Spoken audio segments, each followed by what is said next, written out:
Buat kalian yang mau mensupport channel ini dengan donasi, atau emang sekedar mau beli mimin kopi, kalian bisa pilih antara Super Thanks atau Saweria. Gue sih nggak masalah kalian pilih yang mana. Cuma kalau bisa, lewat Saweria aja. Soalnya kalau YouTube, potongannya gede, 30%. Kalau Saweria, cuma 5%. Untuk link Saweria, kalian bisa klik aja di atas kanan nih. Atau bisa cek di kolom deskripsi. Tapi kalau mau support, nggak harus donasi kok. Dengan kalian nonton sampai habis, dan memberikan like pada video ini, itu udah ngebantu banget buat support channel ini. Oh iya, kalian juga bisa join nih ke grup Telegram komunitas cerita manhwa yang baru. Untuk linknya, gue tampilin di layar ya. Tapi kalau malas ngetik, cek aja kolom deskripsi. Di sana, kalian bisa sharing nih topik seputar manhwa dan kawan-kawan, dan juga ketemu teman baru. Kalau mau info terbaru dari Mimin, misalnya upload kapan atau misalnya ada telat upload, Mimin pasti akan langsung infokan di Telegram. Makanya, jangan lupa join ya. Nggak perlu berlama-lama lagi, kita mulai aja ceritanya.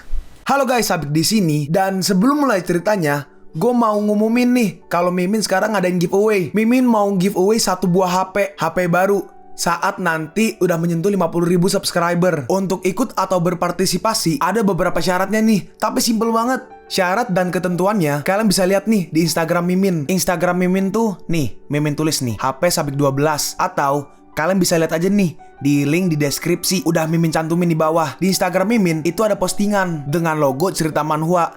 Nah, di sana kalian bisa lihat tuh syarat dan ketentuannya. Gak susah kok, syaratnya simple banget. Gak pakai ribet, gak pakai susah. 2 menit selesai. Pemenangnya akan Mimin umumin saat udah menyentuh 50.000 subscriber. Tunggu apa lagi? Makanya yuk, buruan subscribe biar cepet-cepet giveaway-nya. Nanti bakal ada giveaway terus kok, tenang aja. Oke, segitu aja. Kita lanjut ke ceritanya. Si Fang Wanhao berkata lagi nih, Bagus, bisnis dan semangat muda sama. Kau adalah menantu yang sempurna. Aku mendengar bahwa Yanan baik-baik aja dalam pekerjaannya. Di divisi mana dia saat ini? Fang Wanhao menjawab nih, dikatakan bahwa dia berada di tingkat divisi dan dia baru-baru ini dipindahkan kembali ke biro arsip. Tapi jangan khawatir, aku akan memintanya untuk mendapatkan unit yang bagus. Oke, berarti bisa dibilang ini ayahnya Fang Yanan ya, ayahnya petugas Fang.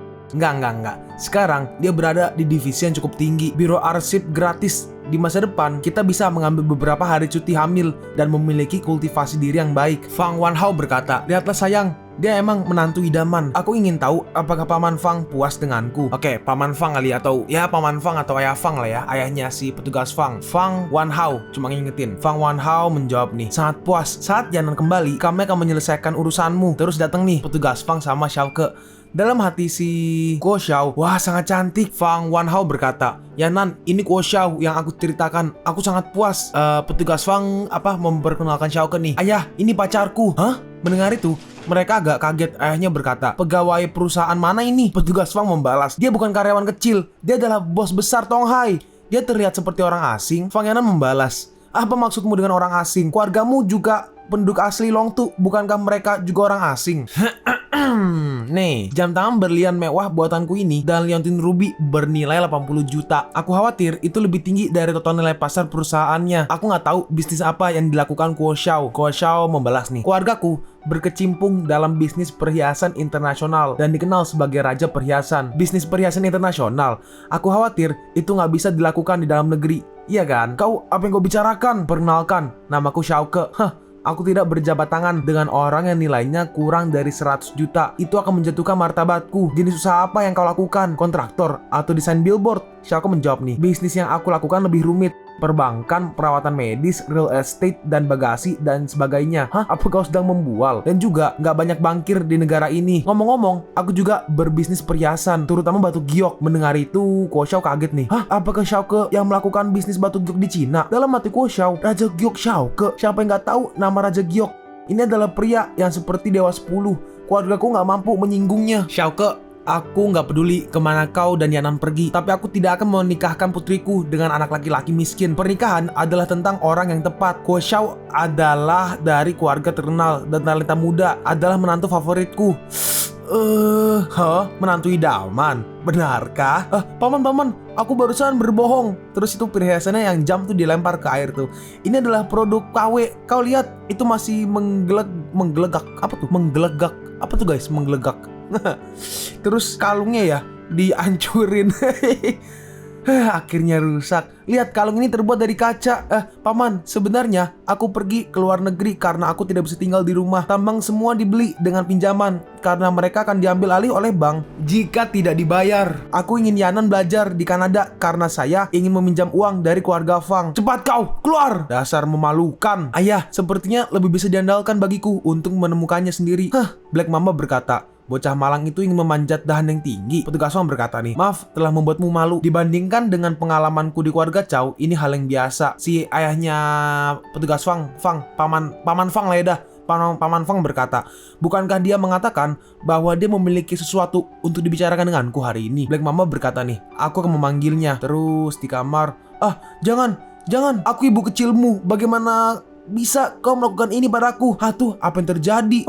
Dia bukan manusia. Black Mamba keluar nangis nih. Hei, ada apa? Black Mamba menjawab, dia menggunakan kekuatan padaku. Juga omong kosong berbicara tentang ibu dan anak. Hei, iblis wanita, kemana? Kau akan melarikan diri? Waduh, pakai baju ini, cok. Dasar binatang. Terus si Fang Yaochu disiram tuh. Terus Fang Yaochu kayak sadar dikit ya.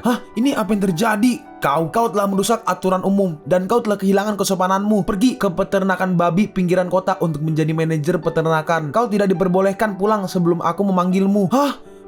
Ayah, setidaknya kau bertanya dengan jelas sebelum membuat keputusan. Ayahnya membalas, aku melihatnya dengan mata kepala sendiri. Apa kau buta? Dan binatang ini telah rusak berkali-kali. Itu kayak ketawa-ketawa sendiri gitulah si Black Mamba. Ya, kayak apa ya? Kayak ketawa suspicious gitulah, suspicious. Dalam hati Xiaoke, wanita ini tidak sederhana. Terus di rumah si Fang Yaochu bawa barang-barangnya nih. Fang Yaochu berkata, jangan mengantarku, kembalilah. Petugas Fang berkata nih, saudaraku, kenapa kau melakukan itu? Belum lagi, memelihara babi juga sangat baik dan tidak ada kekurangan daging untuk dimakan. Tunggu, dia tidak melakukan apa-apa. Xiaoke, aku gak menyangka bahwa kau adalah satu-satunya yang percaya padaku. Xiaoke merespon, aku gak percaya padamu, aku percaya pada bukti. Terus Xiaoke ngambil kayak apa tuh, kayak talisman gitulah dari leher dari Fang Yaochu. Diambil tuh, itu stiker. Bukan, lihatlah lebih dekat. Ini adalah obat pelarut LSD, efek halusinogen yang kuat setelah kontak dengan kulit. Fang Yaochu berkata, nggak heran, aku menemukan stiker seperti ini setiap kali aku lepas kendali. Ternyata aku diracuni. Lebih dari sekali. Sejak dia datang ke rumah kita, aku kadang-kadang mengalami kejang-kejang. Fang Yanan atau petugas Fang berkata, dia mengusirmu dari rumah Fang dengan motif tersembunyi. Itu pasti untuk harta keluarga kita. Nggak heran dia telah berteriak-teriak untuk sertifikat dari ayah hari ini. Aku akan menemukan seseorang untuk melakukannya. Petugas Fang menahannya nih. Jangan melakukan sesuatu yang ilegal. Terus Xiaoke berkata, kalau kau melakukannya, maka ayahmu akan semakin marah padamu. Itu benar. Terus apa yang bisa kita lakukan? Xiaoke menjawab, pergi dan berternak babi.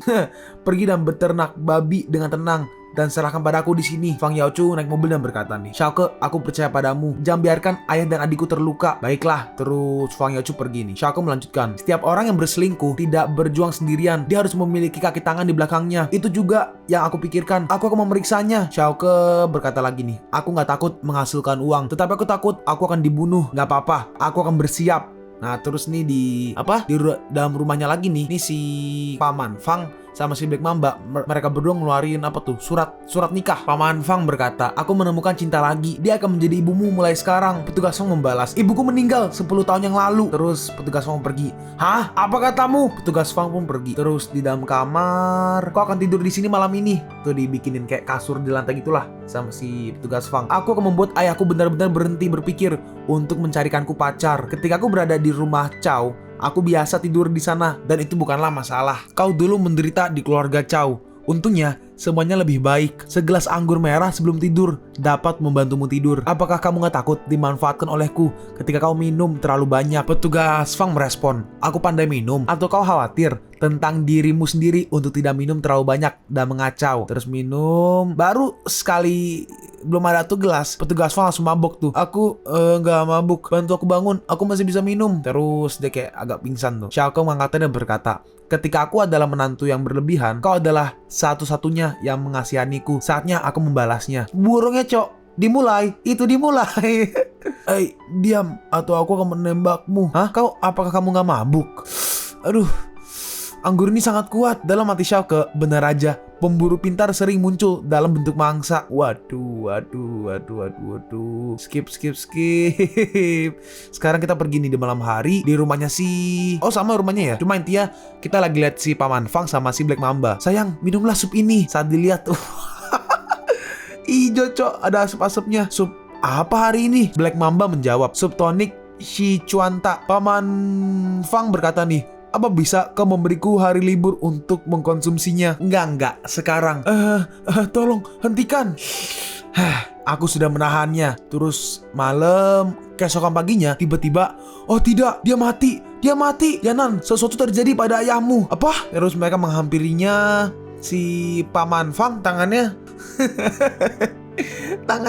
mati, tapi tangannya gitu cok, kayak ngegantung gitu. Terus ini mereka ke kamar semua nih. Ayah, ada apa denganmu? Bagaimana bisa seperti ini? Hei, dia udah gak bernafas, tidak ada harapan. Terus dimasukin nih ke dalam peti mati. Xiaoke berkata, jangan terlalu sedih, ayahmu bukanlah hal yang baik. Apakah kau membicarakan orang lain? Kau meninggalkan rumah Fang untukku. Tiba-tiba datang nih si Black Mamba nih. Dia berkata, dia tidak meninggalkan rumah Fang. Kaulah yang meninggalkan rumah Fang bersama-sama. Hah? Ibu, maksudmu apa? Ayahmu membuat surat wasiat dan mentransfer semua hartanya kepadaku sebelum dia meninggal. Gak mungkin, ini gak mungkin. Kau juga seorang polisi. Nah terus ada nih videonya nih. Si Paman Fang berkata, kau harus tahu apa yang diwakili oleh gambar ini. Setelah aku mati, istriku Black Mamba akan mewarisi segalanya. Black Mamba melanjutkan, kau diizinkan untuk pindah dalam setengah hari. Jika tidak, aku akan mengajukan permohonan ke pengadilan untuk penegakan hukum. Tepat setelah suamimu meninggal, kau mengusir anak-anaknya. Apakah kau benar-benar melakukannya? Bicara padaku tentang cinta. Pria tua itu berusia lebih dari 50 tahun. Lebih tua dari ayahku. Waduh, apakah kamu benar-benar berpikir aku akan menyukainya? Sungguh konyol. Kau benar-benar bersamanya hanya untuk mencuri properti keluarga Fang. Sejujurnya, aku hanya untuk uang. Lalu kenapa? Aku sekarang adalah istri sahnya. Dengan wasiat di tangannya, semua uang menjadi milikku. Lalu tiba-tiba, jebar. Tiba-tiba kebuka tuh petinya tuh. Lihat papan peti mati yang marah. Bahkan gak bisa memikirkannya. Terus tiba-tiba bangun tuh. Hah? Memasukkan mayat. Si Paman Fang bangun dan langsung menampar si Black Mamba. Aku pikir aku memiliki musim semi kedua. Aku gak menyangka kau membunuhku demi uang. Hah? Ini apa yang terjadi di sini? Kau jelas sudah mati. Ini berkat strategi Xiaoke.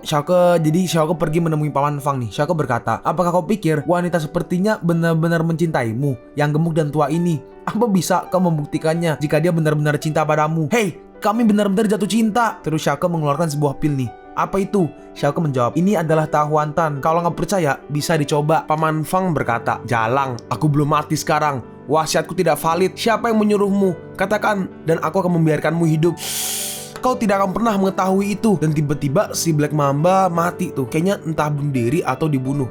Kayak bunuh diri sih. Bahkan jika dia mati, dia menolak untuk mengatakan, tampaknya orang itu sangat penting bagimu. Tetapi peti mati dan aula berkabung gak perlu mengeluarkan uang ekstra. Laporkan bahwa ibu dari keluarga Fang meninggal karena sakit mendadak. Terus ini di peti matinya Xiaoke kayak lagi jalanin ritual tuh. Aku akan melihat siapa di belakangnya. Ternyata pas dilihat si pangeran Gaut. Ini seperti ingatannya Pangeran Gaut berkata nih, selama kau mendapatkan 4 keluarga besar, kau bisa menjadi putriku. Pai Hao bertanya, atau Pai Wu, bagaimana denganku? Aku akan menjadikanmu seorang adipati. Terus datang nih si petugas Fang nih, aku memeriksanya. Xiaoke berkata, ini adalah ulah Gaut. Hah? Bagaimana kau mengetahuinya? Tujuannya adalah 4 keluarga besar. Sekarang kita harus bergegas untuk mengingatkan mereka. Nah ini terus di luar Leng Yue, waduh, megang golok. Dasar jalang, berani datang ke rumahku untuk menjadi liar. Apa kau udah bosan hidup? Lu lagi megang golok. Datang nih Xiaoke sama si petugas Fang. Loh, kenapa kau di sini? Aku akan memasak sendiri hari ini. Aku akan menelponmu dan mengundangmu untuk makan malam. Xiaoke, jangan salah paham. Itu tadi hanya Xiaoke berkata nih, aku memiliki sesuatu untuk dilakukan hari ini. Jadi aku akan kembali untuk makan hari lain. Terus wanita yang tadi diserang sama si Leng Yue tuh langsung diangkat sama Xiaoke, langsung dimasukin mobil. Xiaoke, dengarkan penjelasanku dulu. Dengan cepat Xiaoke langsung pergi tuh. Sekarang kita pergi nih ke halaman keluarga Qin. Xiaoke pergi ke sana bersama petugas Fang. Di sana ada si Shanku dan juga yang Tian Yuan yang udah reinkarnasi jadi tempatnya badannya si dewa itu loh. Shanku berkata, Tuanku berpikir bahwa kau akan datang dan secara khusus menangkapnya dan bersiap untuk memberikannya padamu. Qin Tian Yuan, aku bukan Qin Tian Yuan. Dalam hati Xiaoke, Apakah dia lalu muncul nih? Semua sayapnya tuh muncul. Aku dewa perang Sing, anak kegelapan. Aku akan memberimu waktu untuk menangani giliranmu. Aku akan membiarkanmu tidak khawatir untuk bertarung denganku. Shaco berkata nih, apa bisa kita mengubah pertengkaran menjadi persahabatan? Aku punya nama panggilan yang mirip denganmu. Kita lihat nih, mungkin orang ini mungkin ayahnya Xiaoke, entah, nggak pernah kelihatan kan, belum ketahuan kan siapa ayahnya Xiaoke kan. Ini di sini nih ditusuk nih sama si dewa perang Sing. Ayahmu adalah Raja Shura yang bertanggung jawab atas kegelapan dan dia dibunuh olehku. Xiaoke membalas, oke, aku akan bertarung. Malam bulan purnama, pertempuran terakhir kota terlarang. Dalam hati si dewa, benar aja, dia sama dominannya dengan ayahnya. Oh iya benar harusnya. Sekarang kita pergi ini kayak di sebuah rumah gitulah. Kita lihat mereka semua berkumpul. Kalian semua bersiaplah. Baik, si pangeran muncul nih. Xiaoke masuk ke rumahnya kan. Terus ada pangeran di situ. Si pangeran berkata, kalau kau masuk ke rumah-rumah pribadi, aku ingin kedutaan mengirim catatan ke Kementerian Luar Negerimu. Kau hanya menunggu untuk diberhentikan. Xiaoke membalas, nggak peduli setan asing macam apa kau harus mematuhi hukum kami di Tiongkok. Bawa mereka kemari. Para wanita itu berkata tuh, yang di bawah Xiaoke ya, dialah yang meminta kami untuk merayu pemilik keluarga Qin, yaitu Leng ya, Qin dalam kurung Leng, dan kemudian membunuh orang dan merencanakan untuk merebut properti keluarga. Mereka nggak akan mengkhianatiku. Kau pasti telah melakukan suatu trik. Xiaoke membalas, aku hanya melakukannya dengan cara lain. Ternyata di belakang para wanita itu ada seperti jimat penurut tuh. Pangeran berkata nih, bagaimana jika kau tidak memiliki saksi? Aku tahu itu baik untuk membunuh seorang pria. Itu nggak ada hubungannya denganku. Aku secara hukum mewarisi keluarga Pai. Xiaoke berkata nih, ini adalah kesaksian dari Cui Shanku. Dia mengidentifikasimu. Kau nggak bisa melarikan diri. Terus si Pangeran Gaut berubah nih, tangannya jadi singa dan langsung menghancurkan kepala Pai Hao atau Pai Wu. Dasar sampah. Cepat kalian bunuh Xiaoke. Terakhir kali aku tidak mengambil tindakan karena pengaruh internasional. Hari ini aku memiliki bukti pribadi dan material, dan biarkan mereka merasakan keahlianku. Lalu Xiaoke ngeluarin nih tombaknya nih dan langsung menyerang mereka. Xiaoke menyerang tombaknya ke tanah, ke lantai. Tapi mereka semua langsung terhempas tuh, langsung kalah. Dalam hati si pangeran, ternyata dia tidak melakukan yang terbaik terakhir kali. Ada satu yang menyerang Xiaoke dari belakang, tapi Xiaoke berhasil nih langsung menusuknya. Wah, sangat tampan. Aku rela melahirkan anak darimu. Aduh. Terus tiba-tiba nih langsung berubah nih. Emang kenapa kalau kau sangat kuat? Kalian semua harus mati hari ini. Xiaoke berkata, kau pergi melawan tiger dan harimau memungkinkan orang barat untuk melihat kekuatan harimau. Xiaoke, kau meremehkanku? Iya, kau sama meremehkanku. Kau akan membayar harganya. Terus ini dragon ya? Gue lupa lagi, udah lama nggak nyebut namanya. Ya intinya dialah. Dia megang pedang Xiaoke tuh. Loh, bukan yang pedang itu udah dikasih ya ke naga? Ya udahlah ya, dia pegang pedang yang perunggu tuh. Selama periode waktu ini, aku bekerja dengan rajin untuk melatih harimau dan menyalakan chi milikku yang sebenarnya. Akhirnya saatnya berguna. Oh, tiger. Ya intinya yang ireng lah, yang ireng. Nah, dia maju nih, dan si Pangeran Gaut juga maju. Kau nggak layak berduel denganku. Aku ingin berduel dengan Xiaoke. Kau tidak memenuhi syarat. Kita melihat nih, mereka berdua beradu serangan dan sama-sama kuat tuh. Kalau begitu, aku akan membunuhmu dulu. Kita lihat. Mereka berdua beradu pedang kan, tapi sedangkan si yang ireng nih, dia nyiapin serangan dari tangan kanannya tuh, langsung menyerang si pangeran. 3 poin kembali ke vitalitas, 7 poin bergantung pada kerja keras. Dan si pangeran langsung bertransformasi balik nih menjadi orang biasa tuh. Terus si ireng maju dan langsung memegang leher dari si pangeran nih. Kau mengunci tenggorokanku, pinjamkan kepalamu untuk membuat kepala singa rebus untuk bosku. Cepat berlutut. Xiaoke, apa kau udah merasa menang? Apakah kau berani membunuhku? Membunuhmu adalah masalah kecil. Apakah kau tidak memikirkannya? Terus mereka berdua menahannya nih, si Leng Yue sama si petugas Fang. Enggak, kau nggak bisa membunuhnya. Kau akan masuk penjara. Ya, ini adalah perselisihan internasional. Ayo, bunuh aku. Apa kau takut untuk melakukannya? Terus tiba-tiba ada yang menembus kepalanya nih. Dan si Pangeran Gaut mati. Ternyata itu adalah Aisyah. Pergilah ke neraka. Xiaoke berkata, kau akan dideportasi karena melakukannya. Gak peduli siapa itu gak bisa membuatmu gak bahagia. Aku akan menemanimu menuju ruh. Ruh itu apa tuh? Xiaoke berkata, membantumu mendapatkan kembali semua yang menjadi milikmu. Jangan khawatir, aku tidak akan pernah mengecewakanmu. Dengan kata-katamu, semua yang aku lakukan sepadan. Waduh, wah, begitu menyentuh dan begitu romantis. Terus si Aisyah di borgol tuh. Xiaoke berkata, jangan biarkan dia dianiaya. Petugas Fang merespon, jangan khawatir, kita semua adalah saudara. Xiaoke, tapi kau harus siap mental. Terus ini di rumahnya si Pai, keluarga Pai ya kayaknya ya. Enggak ya, bukan ya. Tapi intinya ada si Mi, Pai Kana atau Mi sama si Paiti. Paiti berkata, apakah kau benar-benar akan kembali? Xiaoke bawa makanan ya? Apa itu? Nggak tahu deh. Kayak makanan gitu deh. Kayak kotak makan gitu tapi kayak isinya beda ya. Tuh isinya kayak apa tuh? Papan catur. Apa? Kayak cap deh. Cap perusahaan gitu. Xiaoke berkata, semua formalitas telah selesai dan akan dikembalikan ke Chow. Ini Paiti berkata, Xiaoke, kau menyelamatkan keluarga Pai. Kau adalah orang tuaku yang terakhir kembali. Itu udah tugasku. Terus Xiaoke memeluk Mimi ini. Aku harus memanggilmu ayah mulai sekarang. Oh bagus. Xiaoke, terima kasih. Bagaimana kau akan berterima kasih padaku? Sama seperti sebelumnya. Oke? Sadari hitam dan putih emang sempurna. Waduh. Terus. Kenapa malaikat bersayap 6 memilih Qintian Yuan? Mimi menjawab, ketika aku turun, aku seperti melihat Qintian Yuan mengambil foto. Tampaknya itu cuma pilihan acak. Kalian pun sampai di penghujung video ini. Kalian mau tahu lanjutan chapter ini? Atau manhwa menarik lainnya? Makanya, jangan lupa subscribe biar kalian gak ketinggalan kalau gue upload video baru. Jangan lupa like, komen, dan share ke teman-teman kalian supaya channel ini bisa lebih berkembang ke depannya. Segitu dulu dari video cerita manhwa. Gua Sabik undur diri. See you on the next video. Zaijian!